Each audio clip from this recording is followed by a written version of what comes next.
कोणाचं मी केलं.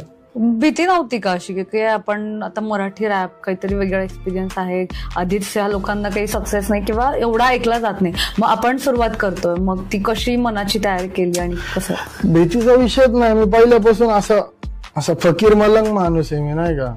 असं माझी दुनिया लय छोटी होती, माझा सर्कल लय छोटा होता.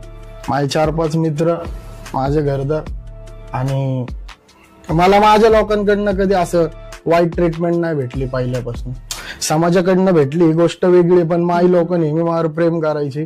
घरच्यांनी कधी एकदा बी आजपर्यंत नाही बोलले की तू हे काय करतोय, काय विषय. मी वस्तीत वगैरे रॅपचे शूट केल्यात, अख्ख्या वस्तीने माझ्या नावाची कंप्लेंट दिली, पण मम्मीला असं कधी ती गोष्ट हे नाही झाली. मम्मी म्हणायची तुला पटतंय तू कर, कारण मी काम विमा करून मग हे सगळं करायचं. तर म्हणजे मम्मीला पहिल्यापासून असा हुशार पोरगा वाटतो मी, नाही का, की काम धंदे करून त्याचे छंद विंद सगळे. त्यामुळे मला असं घेणं देणं नव्हतं कोणाचं, आणि मला असं व्ह्यूज साठी ह्याच्यासाठी त्यासाठी करायचंच नव्हतं. आमचं म्हणणं काय होतं, रॅप स्वतःसाठी बनवायचे, आपणच ऐकू, कुणी नाही ऐकले तरी हुड ऐकणं आपलं, बस संपलं विषय.